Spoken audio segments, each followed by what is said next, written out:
Pasukan Tempur Operasi Kastam Kobra Jabatan Kastam Diraja Malaysia JKDM berjaya merampas 6 kontena berisi besi di Pelabuhan Klang pada 19 Januari lalu.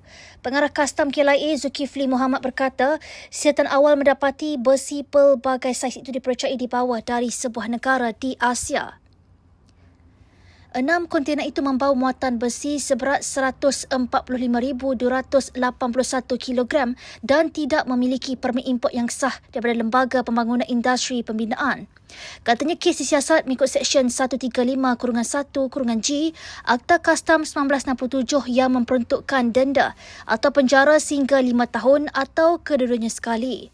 Nilai rampasan dianggarkan RM683,164 dengan duti cukai yang cuba dielak sebanyak RM200,136 menjadikan jumlah keseluruhan RM883,301.15.